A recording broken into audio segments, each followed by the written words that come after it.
Oi, tudo bem?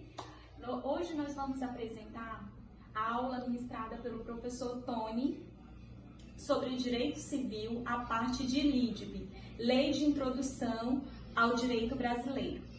A parte do grupo que nós ficamos a apresentar foi sobre lei no espaço, tá bom? Então, o nosso grupo é composto pela Antônia Martins, pelo Cristóvão Souza, pela Silene Taveira e pela Poliana Moura.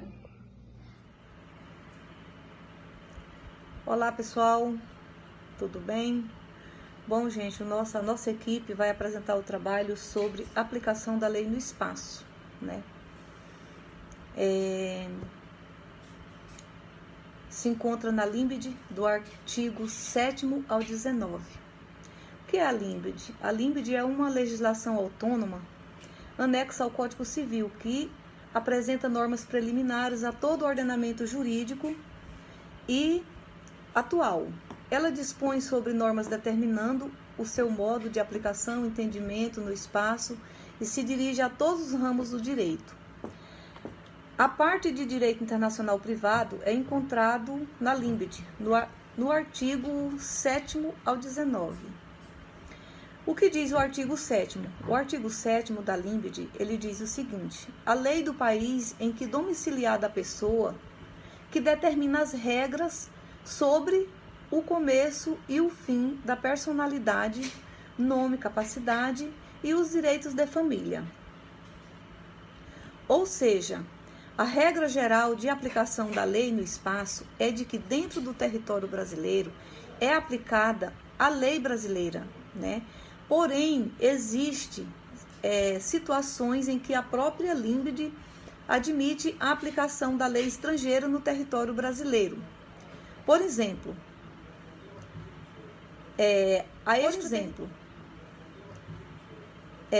a extraterritorialidade, que é quando uma lei de outro país é empregada a um estrangeiro que se encontra no nosso país, por exemplo.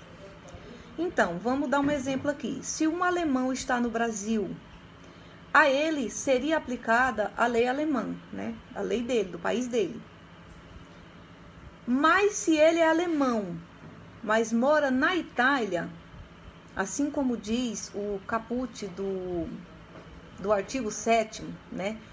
É a lei do país em que determina, em que domiciliada a pessoa é que determina a regra. Então, se um alemão está no Brasil, seria aplicada a lei da Alemanha. Mas se esse alemão está no Brasil, mas a residência dele fixa é na Itália, então usa-se o caput 7º, que diz que em caso da aplicação da lei é usado o domicílio atual definitivo da pessoa.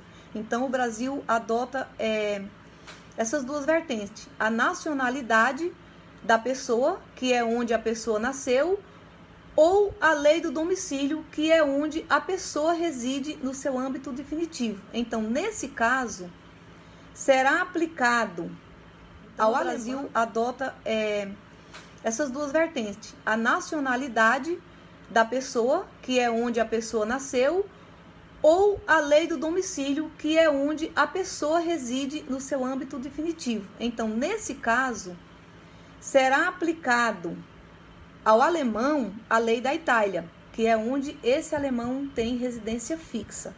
Deu para vocês entenderem mais ou menos? Obrigada. Eu sou Poliana, estudante de Direito do 2º período de Serra Dourada. Nós ficamos, como meus colegas anteriores falaram, sobre a lei no espaço. Então, o artigo que eu vou abordar agora é o artigo 12, que compete à autoridade judiciária brasileira quando for réu domiciliado no Brasil ou aqui tiver de cumprir a obrigação. O que esse artigo quer dizer? Que compete à nossa justiça brasileira tomadas de decisões quando o réu for domiciliado no Brasil. Se ele estiver morando na Europa, se ele estiver morando fora do Brasil, mas o domicílio dele residir no Brasil, essa compete a nossa autoridade a tomada de decisões. Também fiquei com o artigo 13, que a prova dos fatos ocorridos em país estrangeiro rege-se pela lei que nele vigorar, quanto ao ônus e os meios de produzi-lo, admitir a distribuição aos tribunais brasileiros as provas que a lei brasileira desconheça.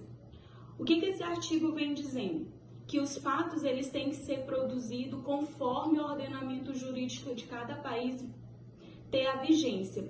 Ou seja, se eu preciso de um fato ocorrido no estrangeiro, de alguma prova, seja ela de confissão, seja ela provas materiais, eu preciso que essas provas elas estejam vigência no nosso ordenamento brasileiro. Ou seja, a gente não tem questão de tortura, né, para produzir provas. A gente não tem a questão de prova dos fatos por meio de tortura. Isso não cabia ao nosso ordenamento, a questão de produzir prova mediante a tortura.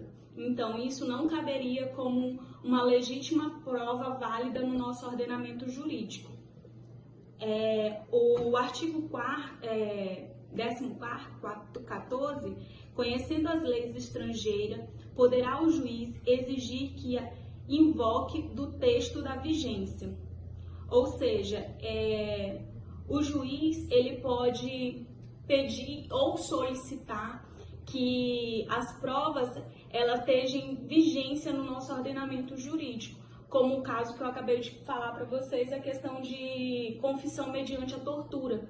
Ele precisa que essa situação seja válida. Se essa situação for válida mediante o nosso ordenamento jurídico, é uma prova válida. Caso não seja, essa prova é totalmente ilícita, ela não pode ser usada de forma que prejudique o réu diante do processo que ele está a cumprir. Boa noite, excelentíssimo Dr. Tony. Nossa equipe ficou sob a aplicação da lei no espaço.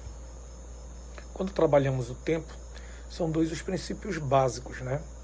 Sobre a questão dos princípios da irretroatividade e imediaticidade. Há princípios que não são absolutos, pois é possível a retroatividade da lei nova ser aplicada facilmente, pretéritos, e também é possível, excepcionalmente, a ultratividade da norma já revogada continuar a ser aplicada depois do término da sua vigência. Quando falamos da lei no espaço, falamos do princípio de territorialidade.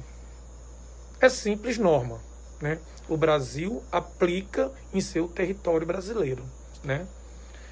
Não há possibilidade de normas brasileiras ser aplicadas em territórios estrangeiros. Da mesma forma, não podemos considerar normas estrangeiras sendo aplicadas no nosso país como o Brasil, né? É a soberania de cada estado, né? Porém, eles não são absolutos. É possível, excepcionalmente, que uma norma brasileira seja aplicada fora do Brasil, evidentemente, se a lei estrangeira autorizar, ou vice-versa.